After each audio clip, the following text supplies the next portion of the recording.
નમસ્કાર દર્શક મિત્રો, સંકલિત બાળ વિકાસ સેવા યોજના મહિલા અને બાળ વિકાસ વિભાગ દ્વારા આજના આ સેટકોમ કાર્યક્રમમાં હું આપ સર્વ દર્શક મિત્રોનું હાર્દિક સ્વાગત કરું છું. દર્શક મિત્રો, આજનો આપણો વિષય છે HIV એડ્સ વિશેની જાણકારી. આ વિષય પર માર્ગદર્શન આપવા માટે આપના સ્ટુડિયોમાં ઉપસ્થિત છે ડૉક્ટર અમીન સર, જે સંયુક્ત નિયામક છે અને હાલ ગુજરાત સ્ટેટ એડ્સ કંટ્રોલ સોસાયટીમાં ફરજ બજાવે છે. તો હું ડૉક્ટર અમીન સરનું હાર્દિક સ્વાગત કરું છું અને ડૉક્ટર અમીન સરને હું વિનંતી કરીશ કે આજના આ વિષય પર આપણને વિસ્તૃત માર્ગદર્શન આપે. તો હું ડૉક્ટર અમીન સરને વિનંતી કરીશ. આભાર ગાયત્રી મેડમ, અને નમસ્કાર દર્શક મિત્રો. એટલે આપણે આજે આ અગત્યનો ટૉપિક રાખેલો છે HIV એડ્સ. હવે HIV એડ્સ એક એવી બીમારી છે કે જેની કોઈ દવા નથી. તો એના વિશે લોકોમાં ઘણી બધી કુશંકાઓ, ગેરમાન્યતાઓ અને ઘણો બધો ડર રહેલો છે.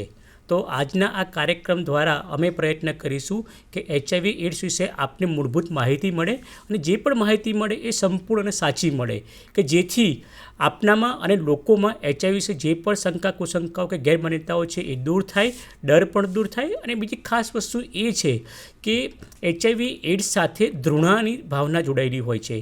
તો આપણે જાણે અજાણે પણ જે HIV ગ્રસ્ત વ્યક્તિ છે એની સાથે ભેદભાવપૂર્ણ કે ઘૃણાવાળો વ્યવહાર કરીએ છીએ, એ વ્યવહાર આપણે ન કરી શકીએ. તો એના માટે આપણે પહેલાં તો HIV એડ્સ શું છે, કઈ રીતે ફેલાય છે, કઈ રીતે નથી ફેલાતો, અને રાજ્ય સરકાર દ્વારા આરોગ્ય વિષયક સેવાઓ હેઠળ HIV એડ્સના રોકથામ માટે શું પ્રવૃત્તિઓ કરવામાં આવે છે એ વિશે આપણે જાણકારી મેળવીશું. તો પહેલાં તો આપણે સમજીએ કે HIV એડ્સ શું છે. તો એક ટૂંકું નામ છે. HIV એટલે હ્યુમન ઇમ્યુનો ડેફિશિયન્સી વાયરસ, એટલે કે એક વાયરસનું નામ છે, જે ટૂંકું નામ છે વાયરસ. હવે એ વાયરસ શું કરે છે કે આપણા શરીરમાં એન્ટર થાય છે અને આપણી રોગપ્રતિકારક શક્તિને એ નબળી પાડે છે. અને ધીરે ધીરે આપણી રોગપ્રતિકારક શક્તિ એટલી નબળી પડતી જાય છે કે જેનાથી આપણી આસપાસ જે પણ બીજા અન્ય રોગોના જીવાણુઓ, વિષાણુઓ કે જે પણ બેક્ટેરિયા આસપાસ રહેલા હોય એ આપણા શરીર પર એટેક કરે અને એ રોગ આપણા શરીરમાં દાખલ થાય, અને એને આપણે એડ્સ કહીએ છીએ. એટલે એડ્સ એ શું છે કે HIVના કારણે આપણી જે રોગ પ્રતિકારક શક્તિ ઘટી જાય છે, એના કારણે આપણને જે વિવિધ રોગોનો સમૂહ લાગુ પડે છે, અથવા તે જે રોગની અવસ્થામાં આપણે આવી જઈએ છીએ એને આપણે એડ્સ કહીએ છીએ. એટલે જો HIV અને એડ્સ બે વસ્તુ સરખા નથી. બેમાં ફરક એ છે કે HIV એ એક ઇન્ફેક્શન એટલે કે ચેપની અવસ્થા છે, જ્યારે એડ્સ એ એક રોગોનો સમૂહ અથવા તો રોગની અવસ્થા છે. બરાબર. જે આપણે અહીંયા વાત કરી કે એ જ છે કે બરાબર. તો ગુજરાતીમાં જોઈએ તો કે HIV એ માનવમાં રોગ પ્રતિકારકની શક્તિની ઉણપ કરતો એક વાયરસ છે, જ્યારે HIV શું છે કે જે શરીર રોગ પ્રતિકારક શક્તિ ઘટી જાય અને એનાથી જે રોગોનો સમૂહ કે લક્ષણો આવે એને આપણે એડ્સ કહીએ છીએ. આ HIV વાયરસનું જે છે એનો આડછેદ છે, એનો ફોટો છે કે વાયરસ આપણને ઇલેક્ટ્રોન માઇક્રોસ્કોપમાં કેવો દેખાય છે. બરાબર. આ રીતનો એક વાયરસ હોય છે કે જે આપણા બોડીમાં એન્ટર થાય છે અને આપણને ચેપ લગાડે છે. તો જે વાત થઈ કે HIV વાયરસ આપણા શરીરમાં દાખલ થાય પછી આપણી જે રોગ પ્રતિકારક શક્તિ છે એને નબળી પાડે છે. તો આપણી રોગ પ્રતિકારક શક્તિ શું છે, એટલે કે ઇમ્યુન સિસ્ટમ શું છે? તો જે રોગ પ્રતિકારક શક્તિ કે ઇમ્યુન સિસ્ટમ એ આપણા બોડીનું સંરક્ષણ તંત્ર છે કે જે આપણને વિવિધ રોગોથી બચાવે છે. અને એ જે ઇમ્યુન સિસ્ટમમાં જે આપણે શ્વેત કણો આવેલા એટલે કે વ્હાઇટ બ્લડ સેલ્સ આવેલા હોય છે, એ આપણે આ રોગ પ્રતિકારક શક્તિમાં સૈનિક તરીકે આપણને કામ કરે છે. અને એ જે આપણા શરીર પર જે રોગના જીવાણુઓ હુમલો કરે છે તેની સામે લડે છે અને આપણને એને રક્ષણ આપે છે, અને જેના કારણે એ જીવાણુ આપણા શરીરમાં એન્ટર થઈ શકતા નથી. જેમ કે આપણે જોઈએ કે આપણું શરીર છે અને જોડે આપણું આ સુરક્ષા કવચ એટલે કે આપણું જે રોગ પ્રતિકારક તંત્ર કહીએ છીએ WBC એ છે. જ્યારે કોઈ પણ જે લાલ કલરમાં બતાવ્યું છે કે કોઈ પણ રોગના જીવાણુ આપણા શરીર પર એટેક કરે તો આપણું રોગ પ્રતિકારક તંત્ર એની સામે ફાઇટ આપે છે અને એને નાશ કરે છે અને આપણા શરીર રોગથી બચાવે છે. પણ HIVમાં શું થાય છે કે HIV વાયરસ જે આપણા રોગ પ્રતિકારક તંત્ર પર જ હુમલો કરે છે, આપણે જે WBC જે આપણા શરીરના સૈનિકો છે એની પર જ હુમલો કરે છે અને એનો નાશ કરે છે. અને એના કારણે ધીરે ધીરે આપણા શરીરની રોગ પ્રતિકારક શક્તિ ઘટતી જાય છે અને પછી છેલ્લે આપણા આસપાસ જે પણ રોગના જીવાણુઓ રહેલા હોય એ આપણા શરીરમાં એન્ટર થઈ જાય છે અને આપણને વિવિધ રોગો કે રોગોનો સમૂહ આપણને થાય છે, જેને આપણે HIVમાંથી એડ્સ તરફ જઈએ એવું કહેવામાં આવે છે. તો કઈ રીતે આ વસ્તુને HIV વાયરસ આપણા શરીરના રોગ પ્રતિકારક તંત્રને સિસ્ટમને નબળી પાડે છે અથવા તો નાશ કરે છે કે HIV આપણા બોડીમાં એન્ટર થાય છે, જે આપણે કહ્યું કે WBC પર હુમલો કરે છે, WBCને મારી નાખીને HIV વાયરસ આપણા શરીરમાં દાખલ થાય છે. દાખલ થયા પછી જે વાયરસ છે એ મલ્ટીપ્લાય થાય છે, એટલે કે 2 ના 4, 4 ના 8, 8 ના 16 એમ બમણી સંખ્યામાં મલ્ટીપ્લાય થાય છે અને વાયરસનું પ્રમાણ ધીરે ધીરે વધતું જાય છે અને આપણા જે રોગ પ્રતિકારક સેલ છે WBC એ ધીરે ધીરે ઘટતા જાય છે અને એના કારણે શું થાય છે, આપણી રોગ પ્રતિકારક શક્તિ નબળી પડતી જાય છે અને આપણને રોગો લાગુ પડતા જાય છે. બરાબર. તો અહીંયા વસ્તુ જે આપણને એ જ વાત કરી કે HIV વસ્તુ અલગ છે, એડ્સ વસ્તુ અલગ છે. HIV માણસને ફક્ત HIVનું ઇન્ફેક્શન લાગે છે, બરાબર, પણ શરૂઆતના તબક્કામાં એનામાં કોઈ રોગના લક્ષણો દેખાતા હોતા નથી, એટલે કે માણસને એડ્સ થયું કહેવાય નહીં, બરાબર. પણ જેમ માણસને HIVનું ઇન્ફેક્શન લાગી ગયું અને રોગ પ્રતિકારક શક્તિ ઘટી ગઈ અને ધીરે ધીરે પછી વિવિધ રોગો લાગુ પડે, તો એ જે સમયગાળો છે એ દરેક માણસમાં અલગ અલગ હોય છે, પણ એવરેજ 6 મહિનાથી લઈને 10 વર્ષ સુધીના સમયગાળો હોય છે કે જેમાં માણસની રોગ પ્રતિકારક શક્તિ ઘટી જાય છે અને વિવિધ રોગ લાગુ પડે છે. એવરેજ જોઈએ તો 50% કિસ્સામાં લગભગ 8 વર્ષ જેવો આ સમયગાળો હોય છે કે જે માણસને HIV ઇન્ફેક્શન લાગ્યાથી ધીરે ધીરે એ એડ્સની અવસ્થા તરફ ધકેલાતો જાય છે, બરાબર. તો અહીંયા આપણે ખાસ એ જ જોવાનું છે કે જે માણસને HIV ઇન્ફેક્શન લાગ્યું હોય છે એની ઇમ્યુન સિસ્ટમ એકદમ નબળી પડી ગઈ હોય છે, બરાબર, અને એના કારણે વિવિધ રોગો એને લાગુ પડતા હોય છે. તો આ કોનામાં આ વસ્તુ વધારે જોવા મળતી હોય છે અથવા તો HIVનું ઇન્ફેક્શન લાગ્યા પછી કોને વધારે આ વસ્તુ અસર કરતી હોય છે કે જે 5 વર્ષથી ઓછા 5 વર્ષથી ઓછી વયના બાળકો હોય અથવા તો 40 વર્ષથી વધુ વયના બાળકો હોય કે જેમની ઇમ્યુન શક્તિ ઘટી ગઈ હોય, બરાબર, બીજા કોઈ ચેપ લાગ્યા હોય, બરાબર, પછી ઘણી વખત જીનેટિક ફેક્ટરના કારણે પણ ઇમ્યુનિટી ઘટી ગઈ હોય છે. બીજું કે HIVનું વાયરસમાં પ્રમાણ કેટલું છે, એનો લોડ કેટલો છે, જો વાયરસનું પ્રમાણ વધારે હોય તો પણ આપણને એ વાયરસના ફેલાવાની અને મલ્ટિપ્લિકેશનની અને રોગ થવાની શક્યતા ઘણી વધી જાય છે. બીજું આપણી પોતાની રોગ પ્રતિકારક શક્તિ પર ડિપેન્ડ કરે છે કે આપણી ઇમ્યુનિટી કેટલી છે. ઇમ્યુનિટી સારી હોય તો આ રોગનું જે પ્રોગ્રેશન છે આગળ એ ધીમું હોય છે, જો ઇમ્યુનિટી ઓછી હોય તો આ રોગનું પ્રોગ્રેશન ઝડપથી થાય છે. તો આપણે ઇમ્યુનિટી માપીએ છે નથી, જેમ કે આપણે કોઈ અંતર માપવું હોય તો સેન્ટીમીટર હોય, મીટર હોય કે કિલોમીટર હોય, દરેકનો એક એકમ હોય, એમાં આપણે ઇમ્યુનિટી માપવા માટે આપણે CD4 કાઉન્ટ આપણે માપીએ છીએ કે જે વ્યક્તિમાં CD4 કાઉન્ટ સારો હોય એ વ્યક્તિ સ્વસ્થ હોય. તો મેડિકલી રીતે એનું એક લેવલ કરેલું છે કે સામાન્ય તંદુરસ્ત વ્યક્તિમાં CD4 કાઉન્ટ 1000 કરતાં વધુ હોય છે કે જે તંદુરસ્ત ઇમ્યુન સિસ્ટમની નિશાની છે. જ્યારે HIV ગ્રસ્ત જે વ્યક્તિ છે તેમાં HIV ઇન્ફેક્શનના કારણે CD4 કાઉન્ટ ઘટતું જાય છે, જે 1000થી નીચે જઈને લગભગ 500, 300, 250 કે 20 સુધી પણ CD4 કાઉન્ટ નીચો આવી શકતો હોય છે, બરાબર છે. તો કેમ આ વસ્તુ આપણે હાલ HIV વિશે આટલી બધી આપણે વાતો કરી છે કે એ જે HIVનો પ્રોબ્લેમ અત્યારે ઘણો વધારે છે. તો જો આપણે આંકડા પ્રમાણે જોઈએ તો કે લગભગ 33 મિલિયન HIV પોઝિટિવ કેસો હોય છે, એમાં 2.5 મિલિયન દર વર્ષે જોવા મળે છે, 2 મિલિયન HIVથી એ પેશન્ટના મૃત્યુ થતું હોય છે.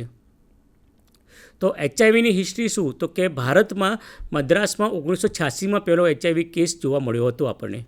તો HIV ક્યાંથી આવ્યો હતો, તો કે HIV બ્લડ સેમ્પલમાંથી 1959માં આવ્યો હતો કિન્સાસામાં, અને HIVનો વાયરસ એ સમયે એની કોઈ આપણને જાણકારી નથી કે વાયરસ શું છે, કઈ રીતે ફેલાય છે એ રીતે, બરાબર. પણ જ્યારે 1999માં એ પછી HIV વાયરસનું આપણે આઈડેન્ટિફિકેશન થયું, આપણને HIV વાયરસ ઓળખાવીને ખબર પડી કે આના કારણે HIV વાયરસ ફેલાય છે અને ચિમ્પાન્જીસમાંથી આ વાયરસ આપણને જોવા મળ્યો હતો. તો જે આપણે વાત કરી કે HIV લાગ્યા પછી આપણી રોગ પ્રતિકારક શક્તિ ઘટી જાય છે અને આપણે રોગની અવસ્થા તરફ જઈએ છીએ. તો એના અલગ અલગ 4 તબક્કાઓ હોય છે કે જેનો પ્રાથમિક તબક્કો કહીએ છીએ, બીજો તબક્કો લક્ષણો રહિત તબક્કોવાળો હોય છે, ત્રીજો તબક્કો લક્ષણોવાળો તબક્કો હોય છે અને ચોથો એડ્સનો તબક્કો હોય છે.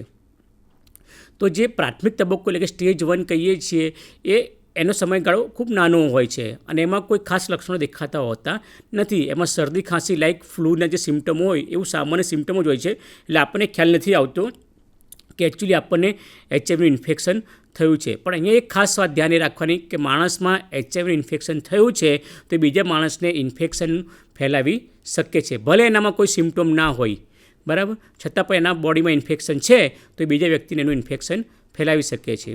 બીજો તબક્કો આવે છે લક્ષણો રહિત. એમાં પણ આ તબક્કો 3 થી 10 વર્ષનો હોય છે.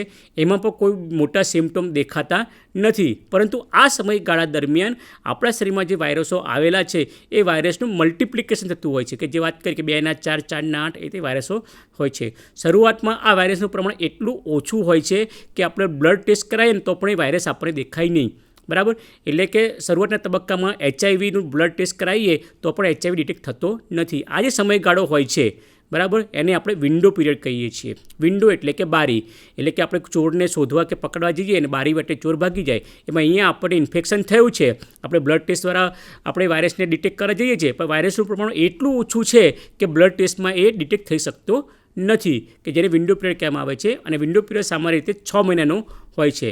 અહીંયા પણ ખાસ ધ્યાન રાખવાનું હોય છે કે માણસના શરીરમાં એચઆઈવીનું ઇન્ફેક્શન છે, વાયરસ છે, તો એ બીજા માણસને પણ એચઆઈવીનું ઇન્ફેક્શન ફેલાવી શકે છે.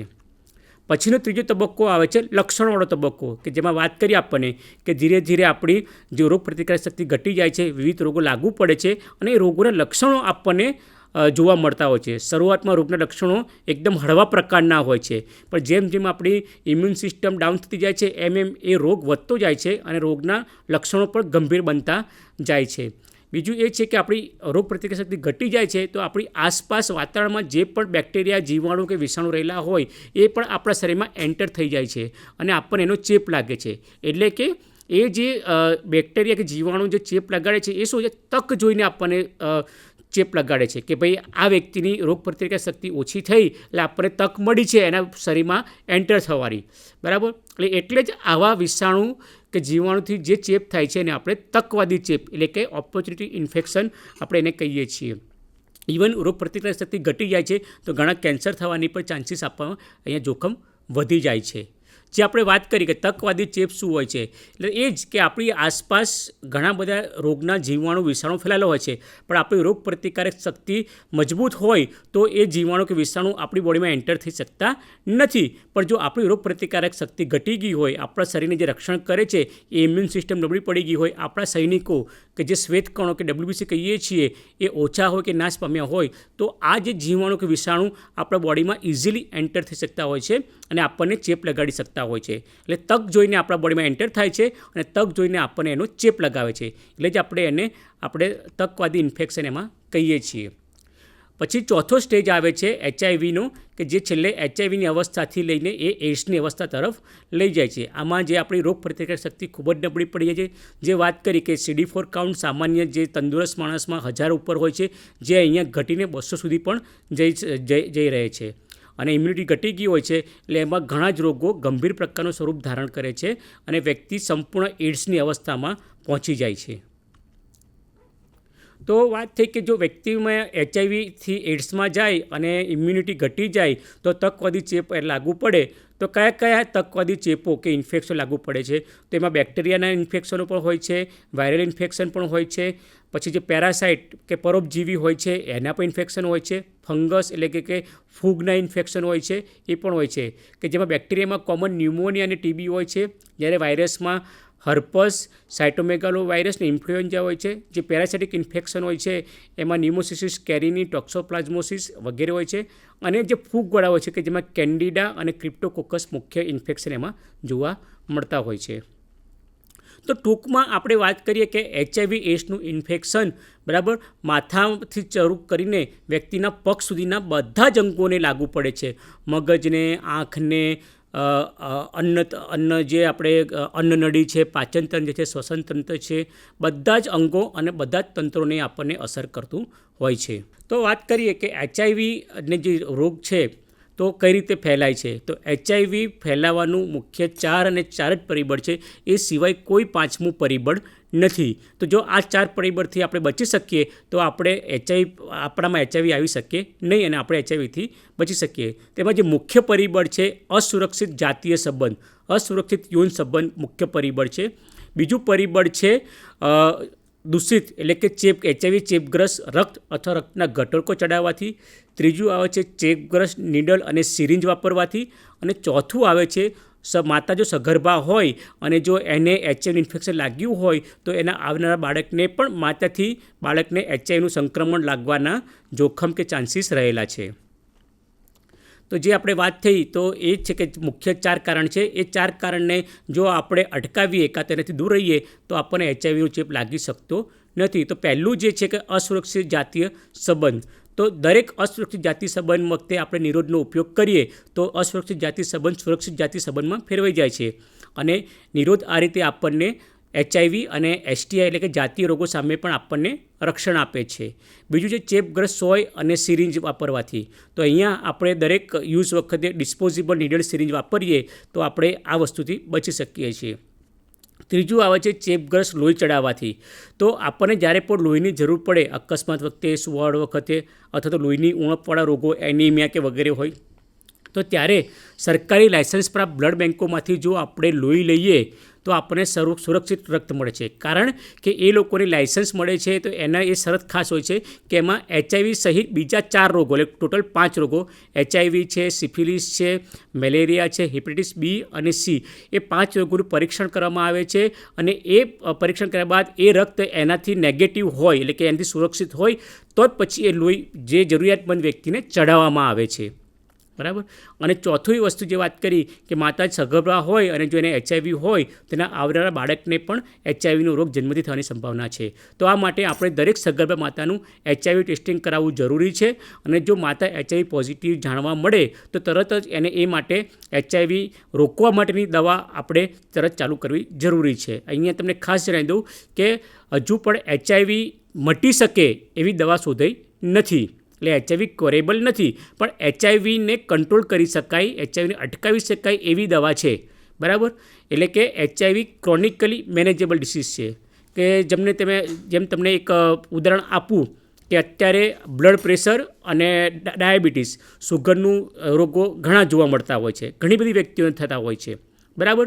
તો એમાં વ્યક્તિને કંઈ બીજા રોગની જેમ એવું નથી કે ભાઈ અઠવાડિયું કે 15 દિવસ કે 20 દિવસ દવા લીધી અને એનો કોર્સ કર્યો અને એ રોગ મટી ગયો. નહીં, એ વ્યક્તિને જીવનભર બીપી કંટ્રોલ રાખવાની કે સુગર કંટ્રોલ રાખવાની દવાઓ લેવી પડતી હોય છે. અને એ દવા લે, યોગ્ય ખોરાક લે, બરોબર ચરી પાડે, હળવો વ્યાયામ કરે, એમ કે જે હેલ્ધી લાઈફસ્ટાઈલ જીવે તો એ દવાથી સુગરનું અને બીપીનું કંટ્રોલ રાખી શકે છે અને નોર્મલ જીવન જીવી શકે છે.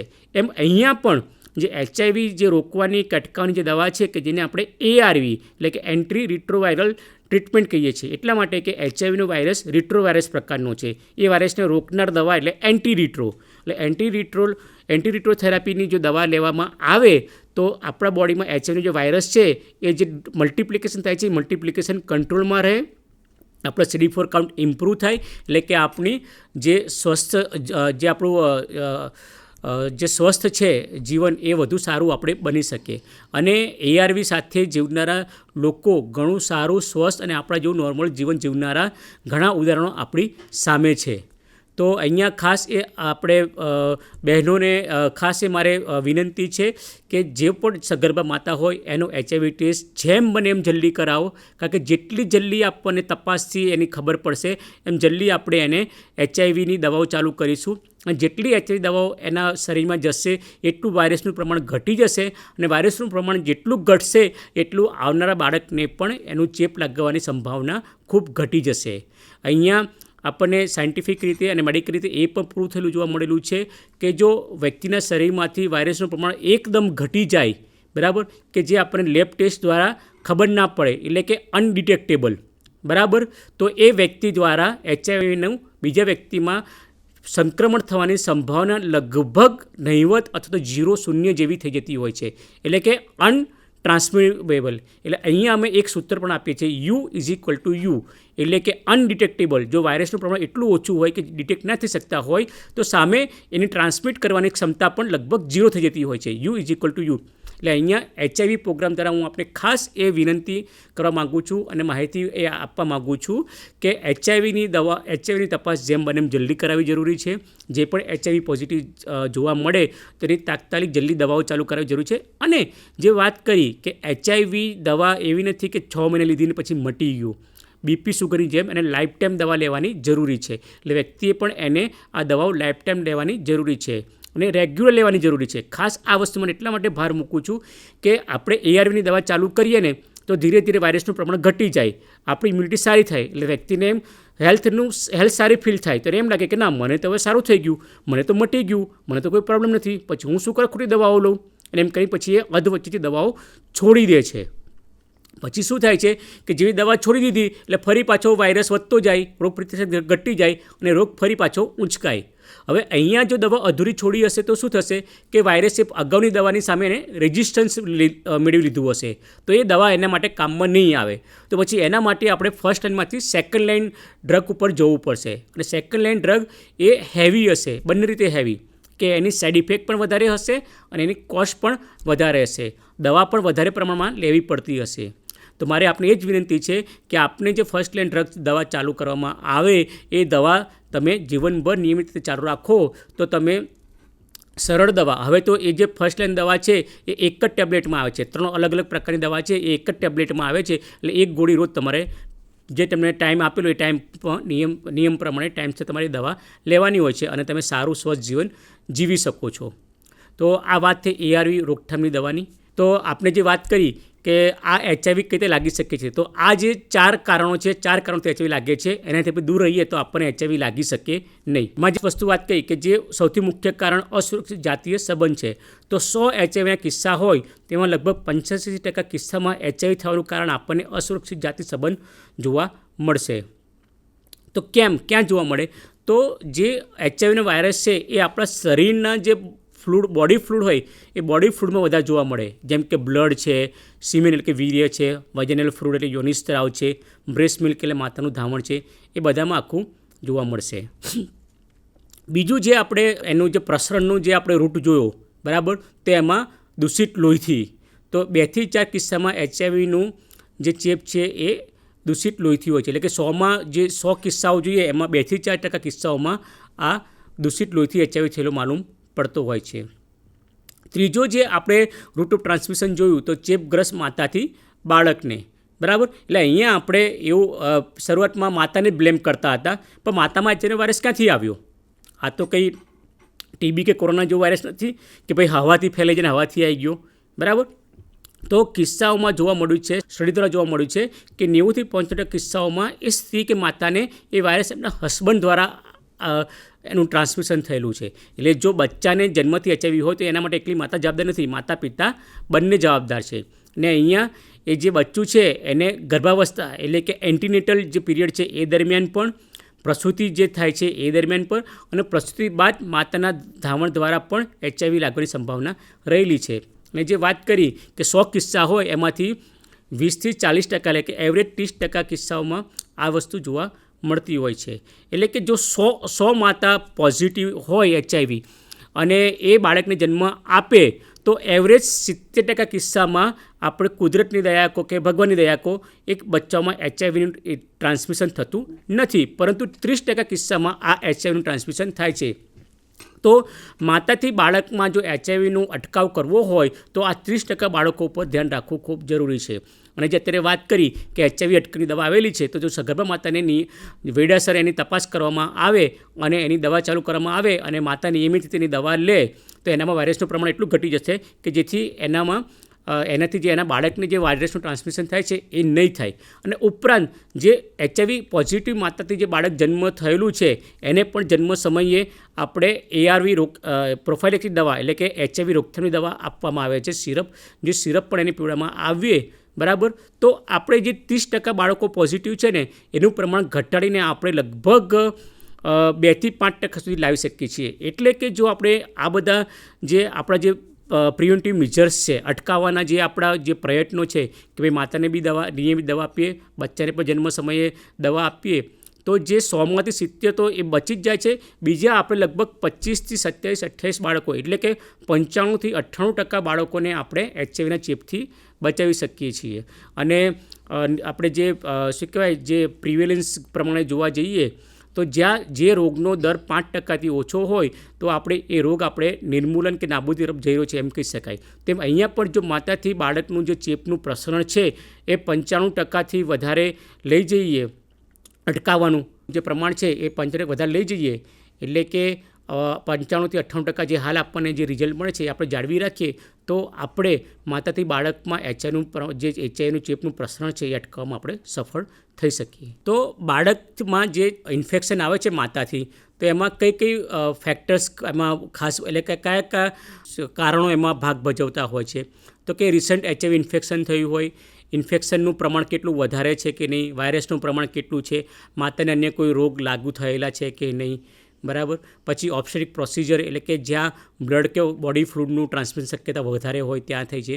પછી બ્રેસ્ટ ફીડિંગ કરાવે છે કે નહીં, કેટલો સમય કરાવે છે, કારણ કે આપણે જો કે બ્રેસ્ટ મિલ્કમાં પણ આપણને એચઆઈવીનો વાયરસ જોવા મળતો હોય છે, બરાબર.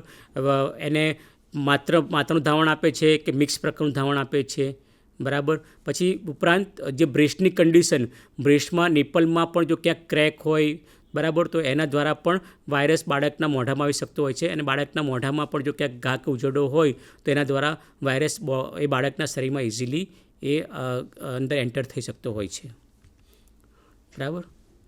તો અહીંયા આપણને એ વિચાર આવશે કે બ્રેસ્ટ મિલ્ક એટલે કે મીન્સ કે માતાના ધાવણથી પણ જો બાળકને એચઆઈવી થાય છે તો બાળકને ધાવણ આપવું જોઈએ કે નહીં, બરાબર. તો એ બંને જગ્યાએ ખતરો છે. તો આવી સ્થિતિમાં આપણે શું કરીએ છીએ કે જ્યાં ઓછું જોખમ હોય અને વધારે લાભ હોય એ વસ્તુ આપણે અહીંયા એક્સેપ્ટ કરીએ છીએ. એટલે જો એચઆઈવીના ડરથી, બરાબર, જો બચ્ચાને આપણે બ્રેસ્ટ ફીડ ના કરાવીએ તો એનાથી બીજા બધા જોખમો કે નુકસાન થવાની સંભાવના વધારે છે કે બાળકમાં ગેસ્ટ્રોએન્ટેરાઇટિસ થાય, રેસ્પિરેટરી અને બીજા ઇન્ફેક્શન થાય.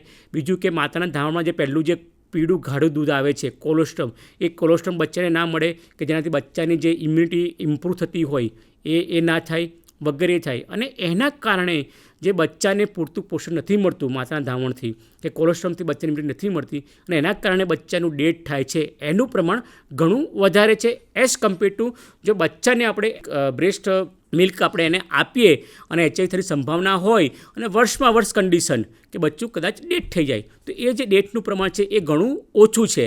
તો અહીંયા આપણી નેશનલ પોલિસી એ જ કહે છે કે બચ્ચાને આપણે માતાનું દૂધ આપવું ખૂબ જરૂરી છે. જે નોર્મલ કિસ્સામાં આપણે જે કહીએ છીએ કે ભાઈ બચ્ચાને શરૂઆતના 6 મહિના સુધી માત્ર ને માત્ર માતાનું દૂધ જ જરૂરી છે, એ જ પોલિસી આપણે અહીંયા એડોપ્ટ કરીએ છીએ અને આપણે એને અપનાવીએ છીએ કે શરૂઆતના 6 મહિના સુધી બચ્ચાને આપણે એને માતાનું દૂધ એને આપવાનું હોય છે. આપણી જે નેશનલ એડ્સ કંટ્રોલ ઓર્ગેનાઇઝેશન જે આપણી એચઆઈવી અંગેની પોલિસી છે એ પોલિસી પણ આ વસ્તુને આપણે એને પ્રમોટ કરે છે.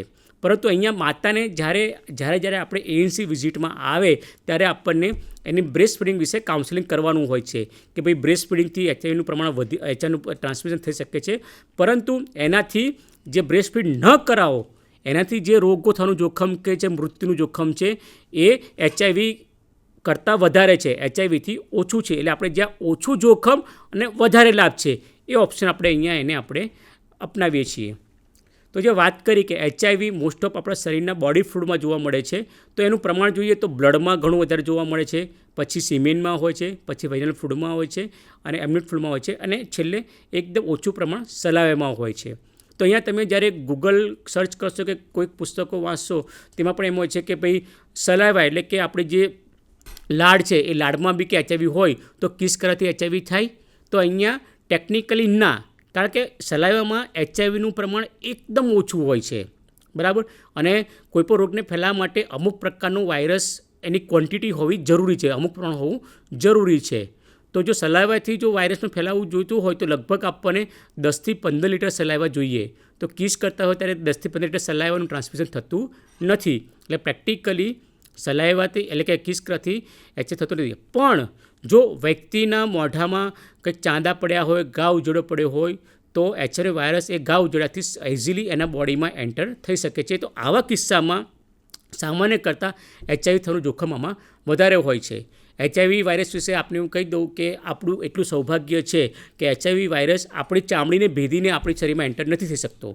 એને આપણા બોડીમાં એન્ટર થવા માટે ક્યાંક ને ક્યાંક તૂટ, ગેપ કે બારીની જરૂર પડે છે. એટલે આપણા શરીરમાં ક્યાંય ને ક્યાંય ઘા, ઉજરડો કે ઈજા થઈ હોય તો એમાં જે ચામડી તૂટી હોય જ્યાં ચામડીનો ગેપ થયો હોય તો એ ગેપ દ્વારા વાયરસ ઇઝીલી આપણા બોડીમાં એન્ટર થઈ શકતો હોય છે, બરાબર.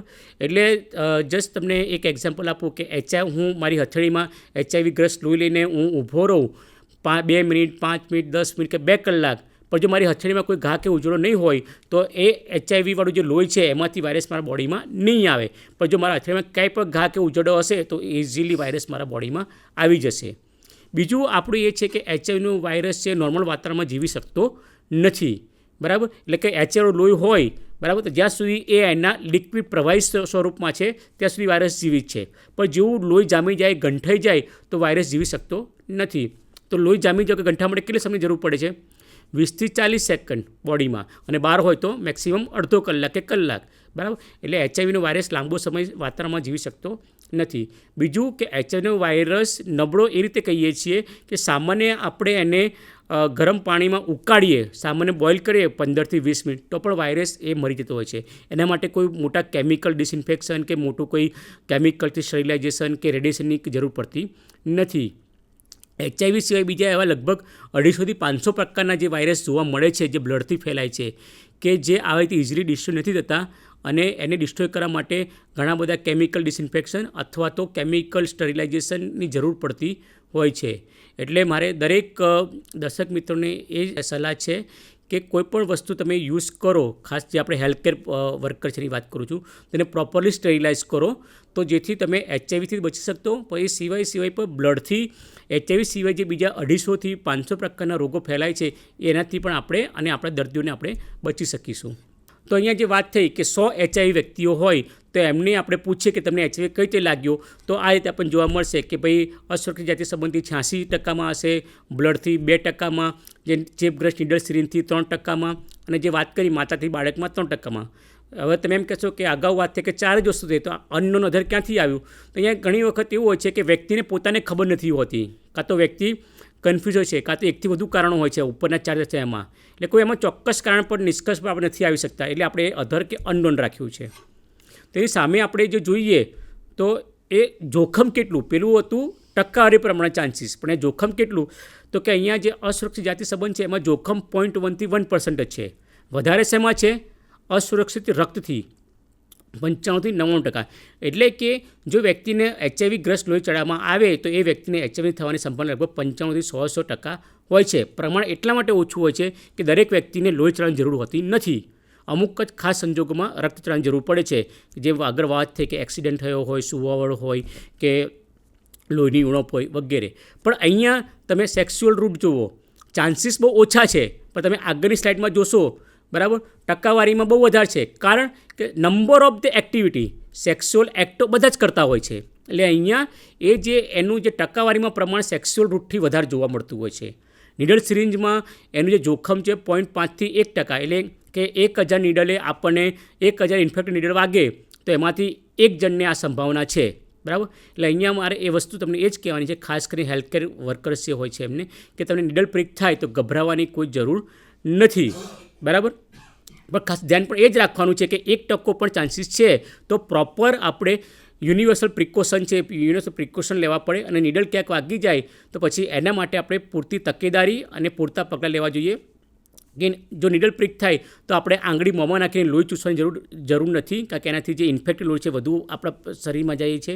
એ જે આંગળીમાં જે નીડલ વાગી છે ત્યાં આપણે કોઈ આલ્કોહોલ, સ્પિરિટ કે એવું કંઈ લગાવવાની જરૂર નથી, કારણ કે એનાથી ત્યાં ઇન્ફ્લેમેશન વધશે, બ્લડ સર્ક્યુલેશન વધશે, અને જે નીડલ વાગી છે, નીડલમાં જે ઇન્ફેક્ટેડ લોહી છે એ લોહી સાથેનો સંપર્ક એમાં વધી જશે. ફક્ત એને સામાન્ય જે નળ છે, નળની નીચે આંગળીને ધોઈ નાખો.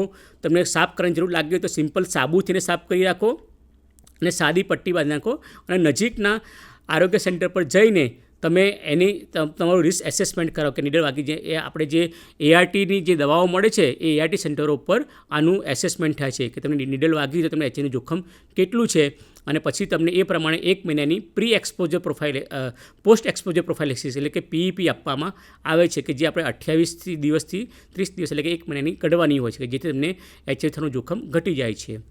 વાત થઈ માતાથી બાળકોમાં, તો કે એ 3% પ્રપોર્શન છે, પણ જોખમ કેટલું છે? 20 થી 40 જે વાત કરી કે ભાઈ એવરેજ 30%, 70 નથી થતું, પણ 30માં આ વસ્તુ થાય છે.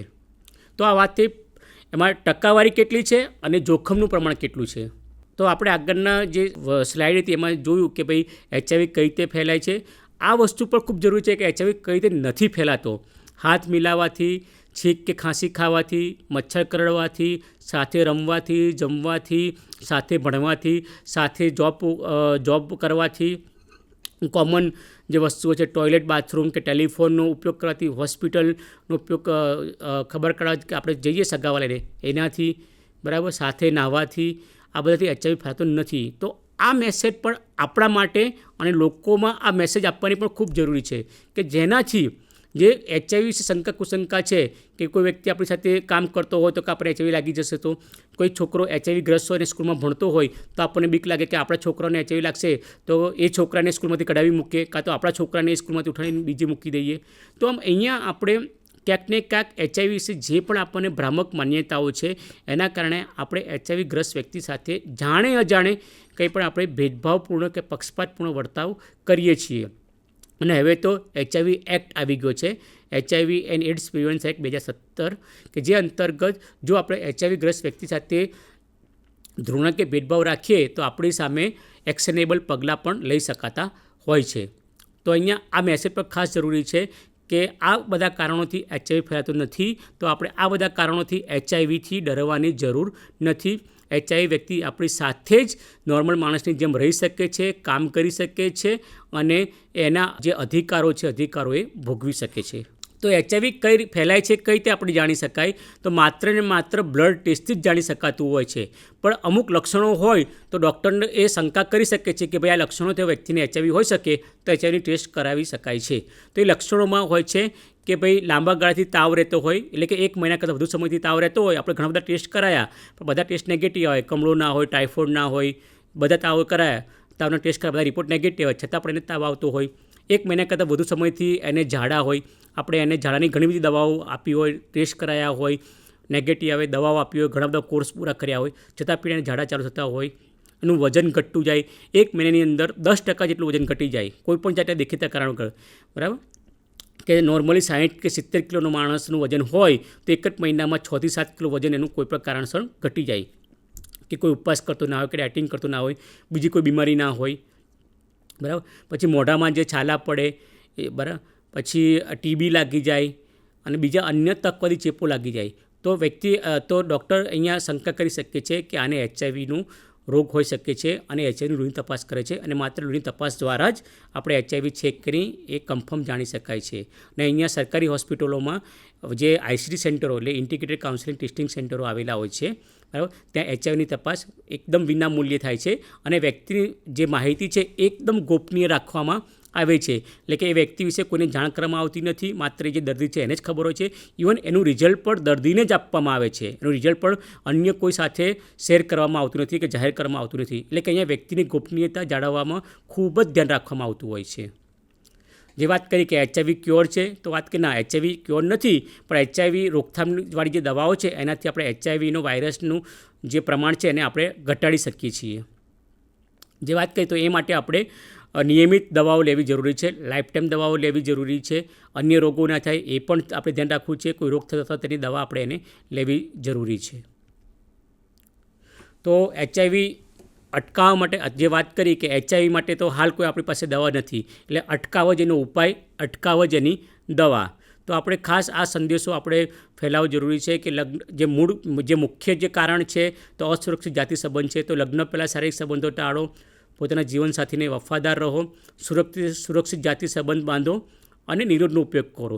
નિરોધનો ઉપયોગ પહેલાં આપણને કુટુંબ નિયોજન માટે વપરાતું હતું, પણ હવે આપણને એ કુટુંબ નિયોજન તો સાથે સાથે આપણને HIV એડ્સ અને STI RTI એટલે કે બેવડું આપણને પ્રોટેક્શન, ડ્યુઅલ પ્રોટેક્શન આપણને પૂરું પાડે છે.